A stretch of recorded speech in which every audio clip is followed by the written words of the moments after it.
All right, well, I got to show you the new growth on my Schefflera delavayi. Not the most common plant, but they are around in Portland Gardens here. I have seen on Instagram and other YouTube videos of people in the local area, and this seems to be a bit of a collector's plant. And this is the time of the year where it is sending up its new growth. And obviously we're buying it for these giant, enormous leaves that are, more than a foot in length, some of them.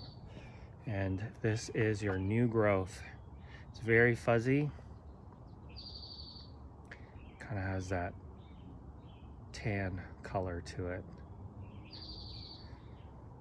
And this plant for me is really it looks like it's gotten to the size now where there's quite a bit of new growth coming on it. So eventually we'll form I guess you could say either a large shrub or a small tree, but they require quite a bit of space. That's about 6 foot around, possibly more.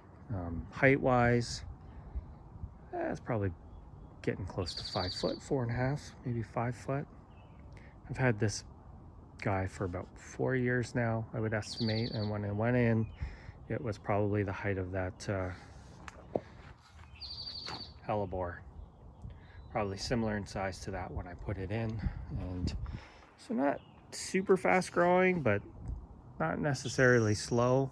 The thing I like about this plant, obviously aside from the ginormous leaves, is it is very hardy.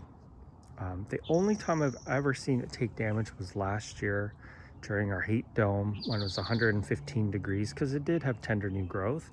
But as far as cold, I'll tell you, this thing is tough, really tough. I would have no qualms planting this in probably zone 7, 7B, 7A, I'm not sure.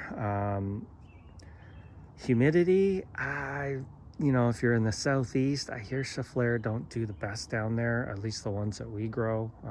Seems to be a little bit more of a West Coast thing, but I could be wrong. If any of you have one of these, I know there's very few sources for them, but if you're in the southeast and you're growing either Schefflera taiwaniana or this delavayi or some of the other newer finds, let me know. So I know people in the UK as well are big on Scheffleras, and I don't blame them. They're really great plants if you can grow them. These come from kind of like high forest, kind of mountainous areas, and they can tolerate frost and cold. So a lot hardier than they look.